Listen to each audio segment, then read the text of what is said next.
أمامنا معقودة على لاعبات الفريق الوطني كرة ثقة في لبؤات الأطلس لكي يزأرنا في هذه الأمسية الكروية هنا في مدينة بركان، في هذا المشهد السوريالي الجميل متناسق في قمة رقي قمة الجمال اليوم هنا في مدينة بركان. سيدات المغرب، لبؤات المغرب، فتيات الفريق الوطني من أجل مواصلة المسير نحو المونديال لتأكيد مشاركة أخرى في كأس العالم لأقل من 17 سنة بعد المشاركة الأخيرة في نهائيات كأس العالم في الهند. عدد من اللاعبات يغيبن عن هذه المباراة بين المنتخب الوطني والمنتخب الجزائري مختلف أنحاء العالم. نعم يا سادة، أيها السادة، في هذه المباراة البلكانية الصغيرة التي تلعب من الجليسرة للفريق الوطني في هذه المباراة. للمعلومة تتحول الكرة من جديد للفريق الوطني عبر ياسمين زيوان. خطأ في التغطية وتدخل ممتاز جدا لحارسة مرمى الجيش الملكي، حارسة مرمى الفريق الوطني فاطمة الزهراء. ثقة، هذه أمور عادية نشهدها في بداية المسار الاحترافي. أغلب اللاعبات يفتقدن الرحمة الدار البيضاء، واحدة من اللاعبات اللي يتطور أدائها في المباريات الأخيرة للفريق الوطني الأقل من 17 سنة بقيادة يونس ربيع الذي كان بإمكانه أن يكون لاعبا كبيرا في مجال الكرة الأولى. حادثة سير، هذه كرة للفريق الوطني لكن تسرعت وما ضبطتش الأمور في التسديد. عواطف الغزواني في الكرة الماضية. عواطف لاعبة نادي اف سي باريس. الدقيقة الأولى سيام بوش، سيام تعيد الكرة لحارسة المرمى فاطمة الزهراء. الجبراوي حارسة مرمى خليفة خديجة رميشي في الفريق الوطني. لا ما لازمش وأننا نتعامل بهذه الطريقة مع كرات مثل هذه في هذا الوضع. نجوى زعبول للمرة الثانية. خطأ على مستوى التغطية للفريق الوطني. حسن الحظ ما كانش تركيز كبير. الشيء الوحيد نقولوا البنت نجوى زعبول ترد بالها شويه على مستوى التغطيه الدفاعيه.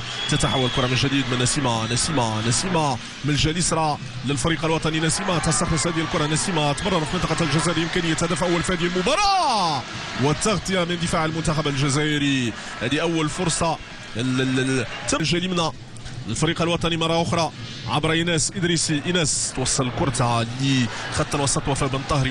وفاء بالمهارة تمر. وفاء يلا يا وفاء، كرتك يا وفاء، لكن التدخل من حارسة مرمى المنتخب الجزائري لينا غيرسي تتدخل أمام أدوار مهمة. نادي محترم جدا يقوم بعمل كبير يستحقون عليه كل علامات الإشادة. هذا النادي. كرة من الطرف الأيسر للفريق الوطني. هذه إمكانية هدف أول. تلعب في القمة الثاني بالراس. ما تبطتش أمور أميرة كلوش في الكرة الماضية. كان بالإمكان أن يكون هدف مرة أخرى عبر مهاجم. وزامبيا، أوغندا، المغرب، الجزائر، بالإضافة لمباراة السنغال أمام ليبيريا وبوركينا أمام نيجيريا. كرة من الطرف الأيمن للفريق الوطني. هذه إمكانية مرة أخرى للبؤات الأطلس. محاولة الوصول لمنطقة الجزاء. إمكانية وفرصة هدف والتدخل من دفاع المنتخب. إيناس الإدريسي.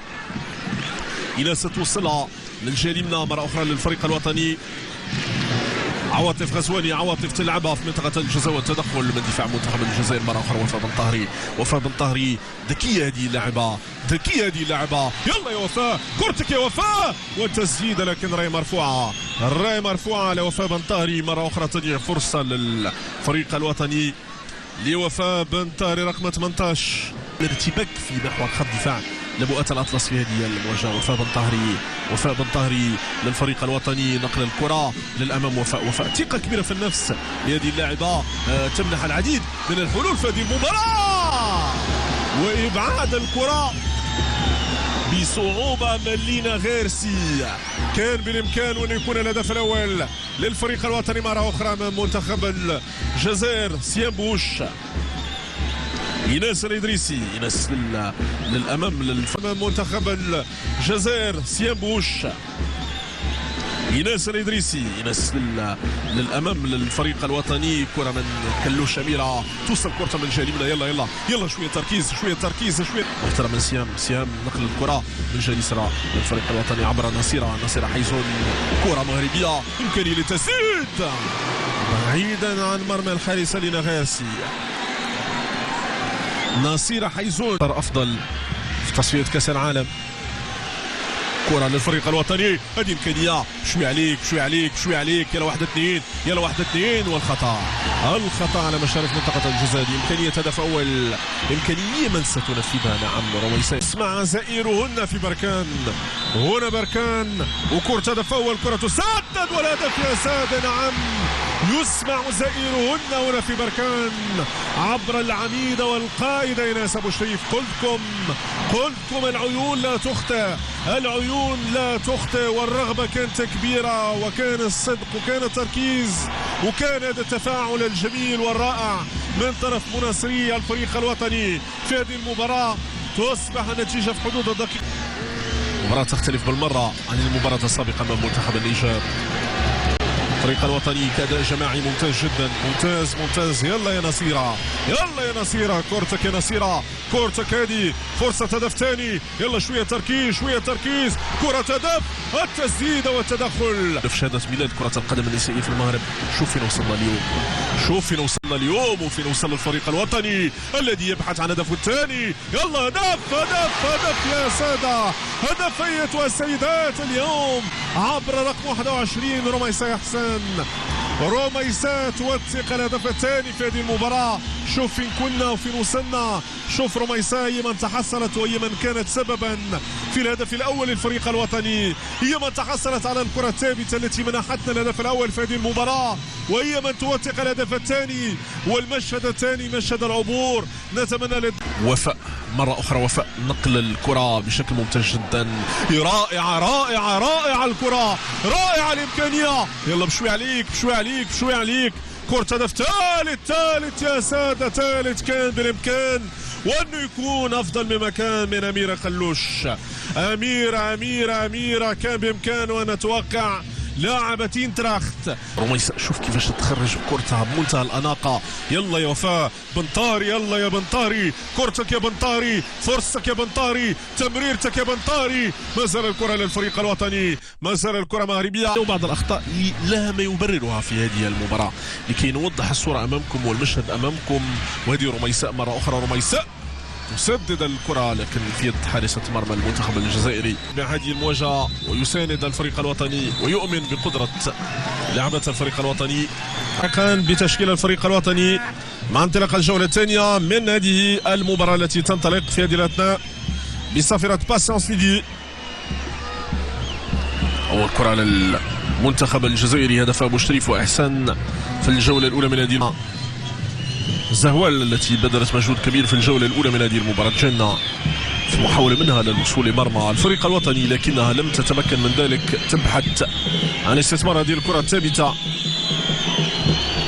أمام فاطمة الزهراء الجبراوي. كرة تسدد لكن بعيدا عن حارسة مرمى فريق الجيش الملكي جنة زش التي عوضت ياسمين سيوي في الجالسرة للفريق الوطني. كرة من الجانب ممتازة هذه الكرة للفريق الوطني. إمكانية لبلوغ الهدف والتدخل من دفاع المنتخب الجزائري. غيتا حوزي في أول انسلال مع دخولها مع انطلاق الجولة الثانية. يلا غيتا حوزي، تمرير الكرة من لينا بن طاهري والتدخل من دفاع منتخب الجزائر. المنتخب الوطني هجوميا سيكون أفضل بكثير في الجولة الثانية مع دخول غيتا حوزي ولينا والدعم الكبير من بن طاهري. الحكم ضربة جزاء نعم، ضربة جزاء واضحة وضوح الشمس في يوم أتمناه جميلا لكرة القدم الوطنية في حضرة قمر يحيط بنوره سماء بركان. من الإعادة العمل تنفيذ ضربة جزاء في اختبار لينا غارسي. سهام ولينا، سهام في تنفيذ والمتابعة من لينا غارسي. تتصدى لضربة جزاء للمنتخب الجزائري. قلت لكم أنه نقطة قوة المنتخب الجزائري في حارسة مرمى لينا غارسي. تقوم وتقدم مباراة كبيرة اليوم، معليش غيرها في غيرها. مورا الحاضر ما زال الفرص متاحة أمام الفريق الوطني لبلوغ الهدف. تدخل من دفاع المنتخب الجزائري. ما زال الكرة مغربية والفرصة مغربية والإمكانية لبلوغ الثالث متواصلة. يلا بنطاري تسدد والهدف جول. وفاء بنطاري تتمكن من تسجيل الهدف الثالث بشكل رائع. وفاء لاعبة نادي الجيش. كرة الرابع ضاع الرابع ضاع للفريق الوطني. ما زال الإمكانية وما زال الفرصة والتسديد، لكن بعيدا عن مرمى الحارسة الجزائري. إمكانية تضيع من نصيرة. نصيرة حيزون هنا جولة تمرير من لينا نشوى وبقية رفيقاتها في منطقة الجزاء. كرة في منطقة الجزاء، كرة بالراس، كرة بالراس بالراس بالراس. الهدف الرابع يا سادة في هذه المباراة من الرقم 4 سيام بوش. سيام تخدع حارسة مرمى المنتخب الجزائري لينا غيرسي. سيام تعود تضيع ضربة جزاء وتتمكن من توقيع هدفها الأول في هذه المباراة والهدف الرابع في مرمى منتخب الجزائر. والصورة أبلغ من أي تعليق. وهبة رحال لم تنجح في إيجاد الحلول الممكنة لتدارك هذا الوضع الذي يعيشه المنتخب الجزائري. في الجزائري بعد الكرة،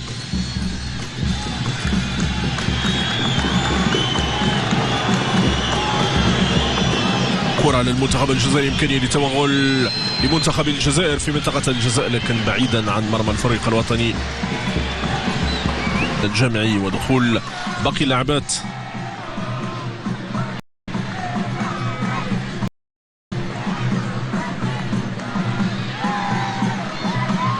كرة للفريق الوطني من الطرف الأيمن، هذه إمكانية في منطقة الجزاء للفريق الوطني. تسديدة ممتازة جدا والتدخل مرة أخرى من لينا غيرسي التي تبعد الكرة والخطورة عن مرماها. تسديد مرة أخرى على المرمى. كرة للمنتخب الجزائري. الفريق الوطني يلعب في الثلث الأخير من الملعب. هذه كرة في منطقة الجزاء يبحث عن استغلالها وترجمتها لفرصة هدف خامس، لكن التدخل مرة أخرى من أفضل لاعبات منتخب الجزائر. وكرة ثابتة ضربة زاوية للفريق الوطني.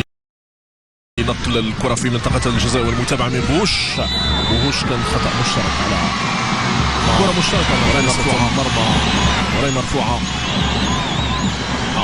تؤكد على أن هناك خطأ لحارسة مرمى المنتخب الجزائري لينا غيرسي، وبالتالي هدف مرفوض للفريق الوطني. كانت إمكانية ننتظر قرار حكم كأس العالم بجمهورية الدومينيكان، نسخة أخرى بعد نسخة الهند. هنا الكرة وهنا الإمكانية، هنا كرة الخامس وكأنني أمام نسخة مكررة لما حدث في كرة أخرى تم تضييعها من نصيرة مع انطلاق الجولة الثانية. نفس الطريقة التغطية كانت ممتازة من طرف الحارسة هسول. تعود الكرة من جديد للمنتخب الوطني الذي يحاول أن يصل للمرة الخامسة لمرمى منتخب الجزائر في هذه المباراة. التصفيات التي سجلت انسحاب بعض المنتخبات كليبيا ومالي التي لم تلعب الدور الأول من التصفيات. هذه كرة مغربية والإمكانية من الطرف الأيسر. يلا لينا، كرة من لينا، إمكانية من لينا، لكن راي مرفوعة من الطرف الحكم النيجيري في الكرة الماضية. إذن إخواني الكرام، هزيمة قاسية للمنتخب الجزائري النسوي الأقل من 17 سنة في مدينة بركان على يد المنتخب المغربي النسوي. فالفوز 4-0 بصراحة مؤلمة جدا، توجع كما يقول بالنسبة للشعب الجزائري وبالنسبة للكرة الجزائرية. من الواضح جدا أن الكرة الجزائرية النسوية لا زالت متخلفة، ولكن على ما يبدو هي في طور التقدم شيئا فشيئا. الملاحظ أن حارسة مرمى المنتخب الجزائري كانت رائعة جدا في جميع أطوار المباراة وتصدت لعدد كبير من الأهداف المحققة. كان من الواضح أنه من الممكن أن تنتهي المباراة ب8 أو 9 أهداف لولا هذه الحارسة الرائعة. نتمنى التوفيق لأشقائنا في الجزائر على مستوى كرة القدم طبعا، ونتمنى أن تتطور الكرة الجزائرية حتى تكون هناك منافسة قوية وشرسة بين منتخبات شمال إفريقيا كما هو معهود على مستوى الكرة الرجالية. فإلى الآن نعتقد بأن الكرة الجزائرية لا زالت في طور الإنشاء والبناء، ونتمنى لهم كل التوفيق وبصحتهم 4-0. نتمنى أن هذا 4-0 تفيقهم من النعاس ويخدموا شي شوية على راسهم باش يوصلوا المستوى على الأقل ديال المغرب ونيجيريا وجنوب إفريقيا. وكل التوفيق للكرة النسوية في منطقتنا المغاربية. إخواني الكرام، ألقاكم في فيديو قادم.